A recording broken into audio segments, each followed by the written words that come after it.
Bom dia, Diego. Bom dia a todos os ouvintes da Rádio Tapejara. Então, hoje é dia de dicas de saúde, quinta-feira. Olha, dia maravilhoso, né? Mas o inverno não está querendo nos deixar. E olha, hoje temos aqui, amigo e amiga, um assunto mais do que importante e bacana. Vamos falar sobre o que hoje, Fera? Hoje nós vamos falar sobre mau hálito, Diego. É um assunto bem delicado de se falar, né? Porque normalmente a pessoa que tem mau hálito, ela não sente, né? E a pessoa que está perto dela, ela sente, mas ela fica assim naquela situação, será que falo, será que não falo? E sabe que eu estava dando uma lida aí no feriado sobre esse assunto? Tem até alguns casamentos que terminam em função disso, né? E hoje, com toda essa informação que a gente tem, é importante as pessoas saberem que o mau hálito, quando a gente acorda de manhã, ele é normal, tá? É comum a gente ter esse mau hálito durante a manhã, tá? E ele pode ser provocado também por medicamentos, tem algumas pessoas que fumam, né? Alguns alimentos específicos, como o alho, cebola, né? A higiene bucal deficiente, a má escovação da língua, as cáries, doenças na gengiva, né? Mas olha só, Diego, enquanto eu estava estudando, eu percebi que tem muito artigo científico hoje que diz que o mau hálito está relacionado ao estresse. E aí tem aquela situação, quem é que não vive estressado? Só quem vive no mundo da lua, né? Porque até então, todas as pessoas têm algum tipo de estresse, né? Todo mundo tem pressão no trabalho, tu tem uma prova que tu tem que entregar, né? O casamento que não tá indo bem, o filho que tá na faculdade, ou aquele que tá fazendo vestibular. Todo mundo tem alguma preocupação, a menos que você viva numa bolha, como a gente diz, né? Então, assim, ó, o mau hálito também pode ser provocado pelo estresse ou até o que a gente tem visto bastante agora é que algumas pessoas usam muitos medicamentos ansiolíticos, né, antidepressivos, e alguns medicamentos eles acabam trazendo um ressecamento bucal, e esse ressecamento bucal também pode desencadear o mau hálito. Olha que interessante, ó, já entendemos um pouco melhor do que é, então, considerado o mau hálito, causas também do que é. Explica bem pra gente aqui, Fernanda, pra gente entrar já no programa em definitivo. Tá, então olha só, a maioria das pessoas que têm mau hálito, algumas delas pensam que está relacionado ao estômago. Então não, tá? A maioria das pessoas que têm mau hálito está principalmente relacionado com a boca. Então, a gente tem que ter um cuidado com uma boa conservação dos dentes, porque pode estar aí uma das causas, inflamação da gengiva, pedaços de alimentos retidos entre os dentes, então a importância de usar o fio dental, algum abscesso, também pode ser em função da menor produção de saliva, como a gente falou antes, né? Por isso que quando a gente levanta de manhã, Diego, e tem mau hálito, ele é característico. Por quê? Porque durante a noite, a gente fica com a boca mais seca, né?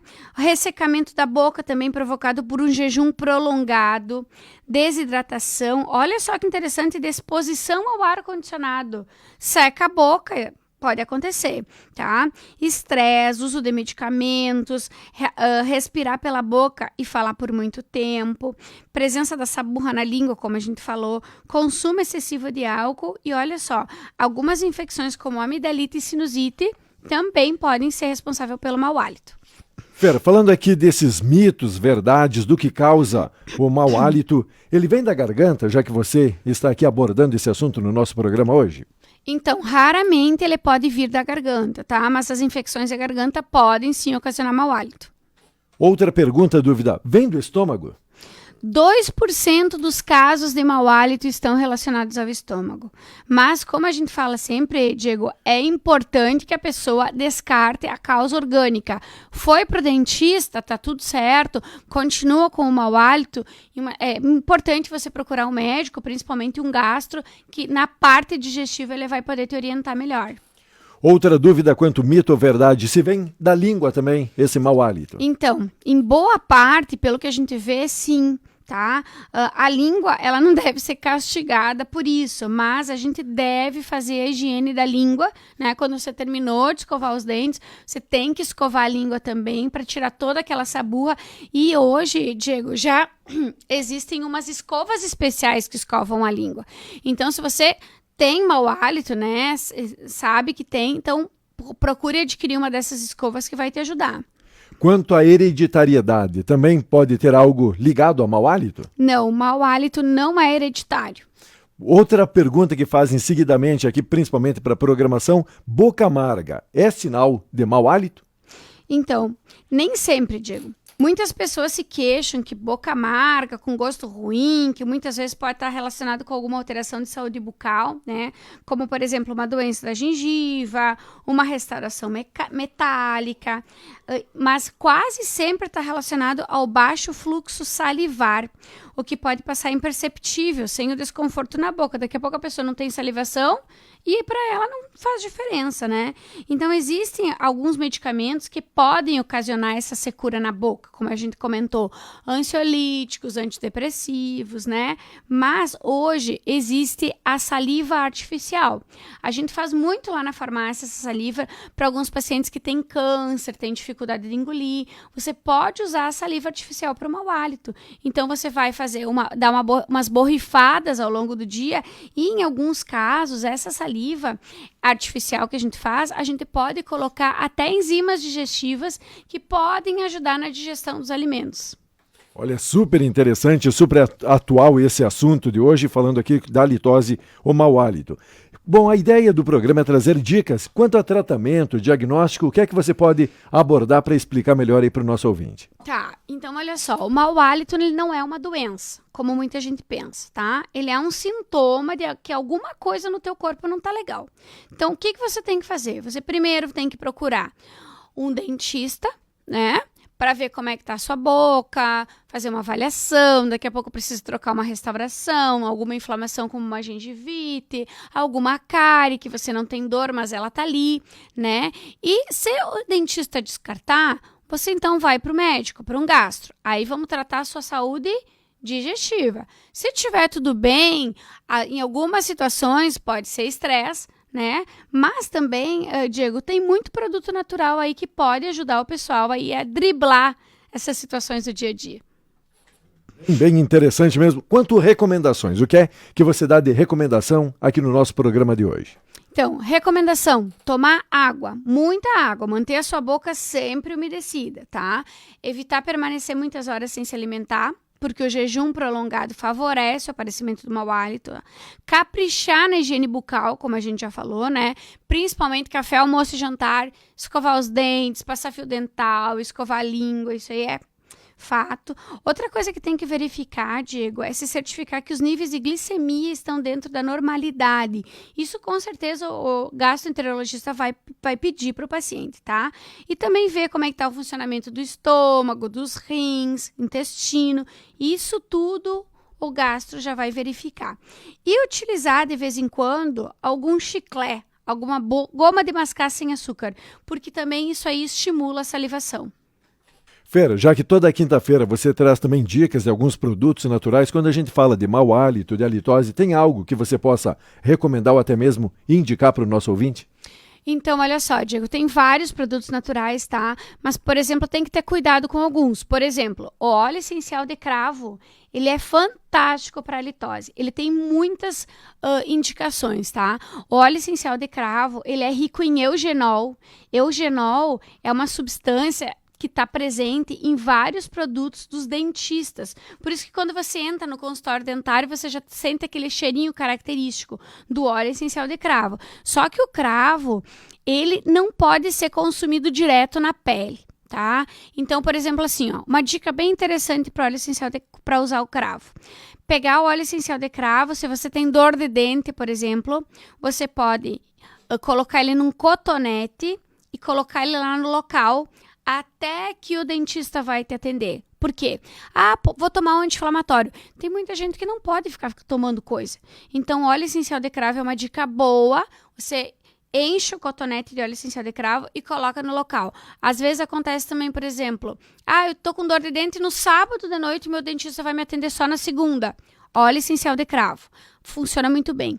Para fazer bochecho ou gargarejo, é uma gota de óleo essencial de cravo em 200 ml de água, tá? E não engolir, para fazer bochecho, limpeza, tá? Porque ele também vai ajudar como antisséptico naquelas a a organizar aquelas bactérias que ficam mais na parte externa da boca e às vezes se localizam ali, são aquelas que promovem o mau hálito.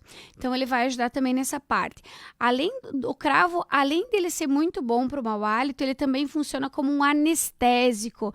Então, por exemplo, assim, o óleo essencial de cravo é só para gargarejo, ajudar na gengivite, ajudar na cárie. Não, ele pode funcionar também, por exemplo, para uma unha encravada. Supondo que você tenha que viajar, tá tudo certo contigo, mas você tem uma unha que encrava eventualmente. Bota junto na necessaire. Você vai encher um algodão com óleo essencial de cravo e vai colocar no local. Funciona maravilhosamente bem. Então, para micose, unha encravada, ele é fantástico. Outro produto, Diego, que funciona bem é a zedoária.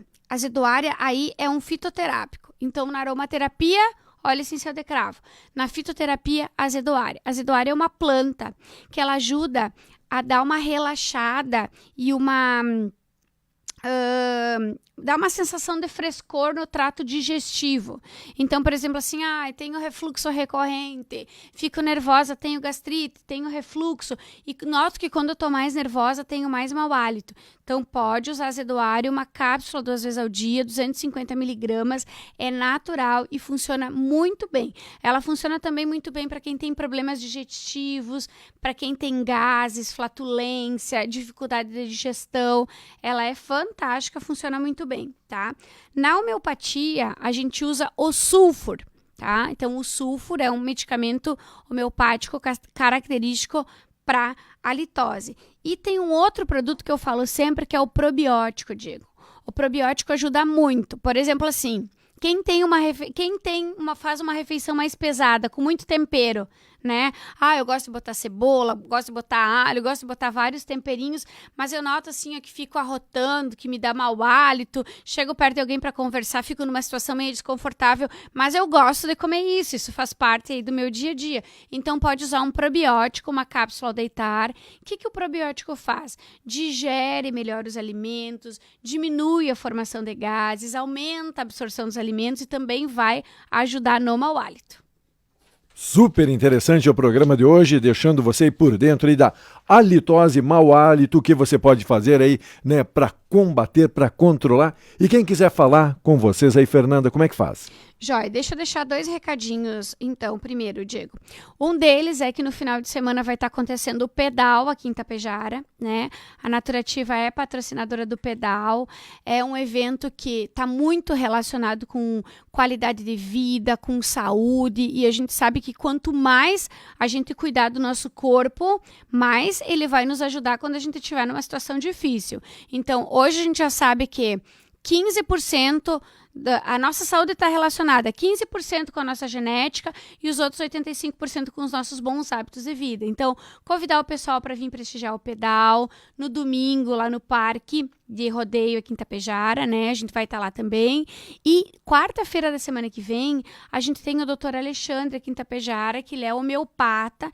Então, se alguém quiser fazer uma consulta homeopática para algum familiar, para as crianças, para os idosos, a homeopatia ela traz muita qualidade de vida para a saúde do paciente. Só que é uma terapia integrativa, ela funciona na saúde integrativa. Então, além de você tomar os medicamentos que o seu médico lhe dá, está monitorado, você pode fazer essa complementação homeopática. Quarta-feira de tarde, se alguém tiver interesse, pode ligar na Naturativa lá e agenda com as meninas.